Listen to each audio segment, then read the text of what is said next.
way. So you better stop trying to find the perfect person, because that shit ain't gonna happen. See, society has placed an image of the perfect person, through social media. The perfect couple, the perfect relationships. They all look like they doing good in life. They all look like they got the most money. They got the perfect teeth, the perfect eyes, the perfect face, the perfect whatever. When the truth is, most of that is a lie. Have you ever noticed that those couples always post the best moments? There's a lot of people in the world that are negative. So when they only see positive, they are attracted to only that. So that's all they want to see. It's all entertainment. And I mean, there ain't nothing wrong with that. When I'm in a bad mood, I like to watch comedians. I like to watch comedy. It's entertainment, positive entertainment that's going to make me feel better. That is just the nature of that. But understand that flaws is where the real beauty is at. Most people, when they're getting to know somebody, they get anxious about learning who that person truly is. They like, it's just a matter of time before their true colors come out. It's just a matter of time before the flaws start showing. See, for me, I love that part. Because see, at the very beginning of knowing somebody, they always show their best version first. Everybody does that. But it's when they start to get a little comfortable, and all of a sudden that door kind of creaks open, and then your light starts shining inside on their shadow. You start seeing their true self. You start seeing who they are as a whole. The perfect person is when the best versions of themselves match up with you, and when they flaws match up with your flaws. Your flaws is their strengths, and their flaws is your strengths. Basically, y'all balance each other out. That is guaranteed the best relationship. That is the ultimate power couple. See, for me, I like a woman who has experience. I like a woman who's been through some shit. There's a lot of dudes out here who thinking, she's got baggage, or you can't fix that. Well, that's the thing, you got it wrong. It's not about baggage. It's not about fixing that. It's about being a strong woman. She has experience in life. I'm talking about a woman who is working on herself, or a woman who has worked on herself. But see, that type of woman, at the end of the day, when shit gets real, she'll know what to do. She can build with you. Now, there are women who haven't been through hardships in life, and they can still build with you. A woman who has been through some hard shit in life has character. It builds her character. Now, that is a very powerful woman. That is the true queen. Every woman is a queen, but every woman don't know how to be the queen. Everything is a toroidal field, or a torus. Everything starts out as a torus, and especially sound. Sound being the primordial source of everything, it's really important for us to understand how sound manifests into toroidal fields, toruses, torus shapes like that. And this is why every time our heart beats, it creates a very powerful toroidal field around our bodies. And because sound does not stand still and sound moves, that moving sound that creates a toroidal field around our body creates a magnetic field, and that moving magnetic field creates an electromagnetic field around our bodies, all because of our bloody beating hearts. And then you got to ask yourself, what makes your heart beat? And doctors have no answers for that. The toroidal shape of sound, we're now starting to understand how every sound, the letters of the alphabet, the vowels, and even the consonants all have toroidal shapes.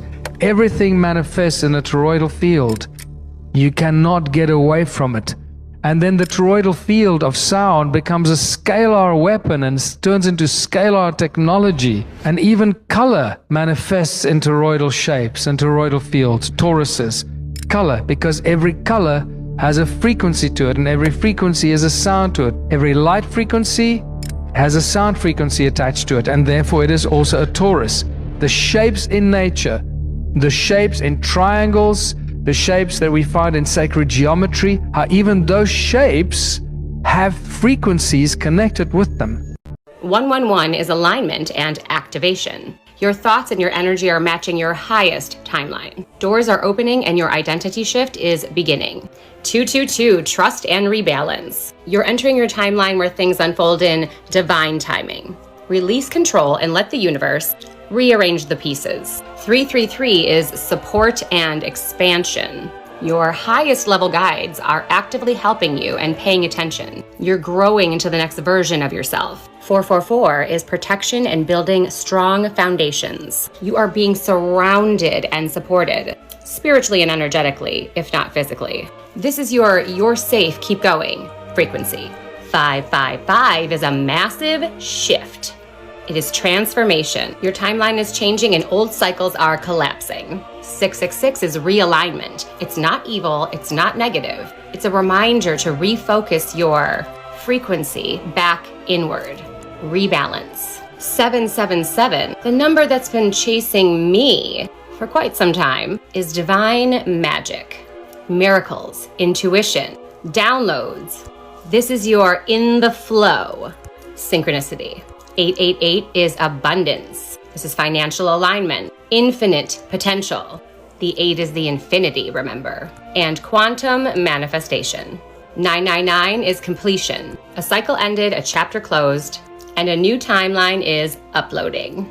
And 000 is the God code. It's a reset, a rebirth, pure potential. It's the void where everything begins again. Besides numbers, there are many other things that can be synchronicities. Feathers, coins, animals, songs.